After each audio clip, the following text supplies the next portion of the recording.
Mərhəmətli və rəhimli Allahın adı ilə, ey iman gətirənlər, sizdən əvvəlkilərə vacib edildiyi kimi sizə də oruç tutmaq vacib edildi ki, bəlkə pis əməllərdən çəkinəsiniz.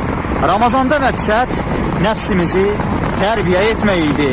Gözləri zinadan qorumaq, dili fuhiş sözlərdən saxlamaq və sair kimi günahları ilin bütün aylarında tərk etməliyik.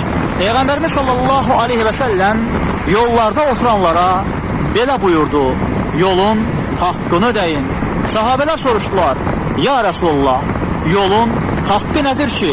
O buyurdu: soruşana yol göstərmək, verilən salamı almaq, gözü haram buyuranlardan çəkmək, yaxşı şeyləri əmr etmək və pis şeylərdən çəkindirməkdir.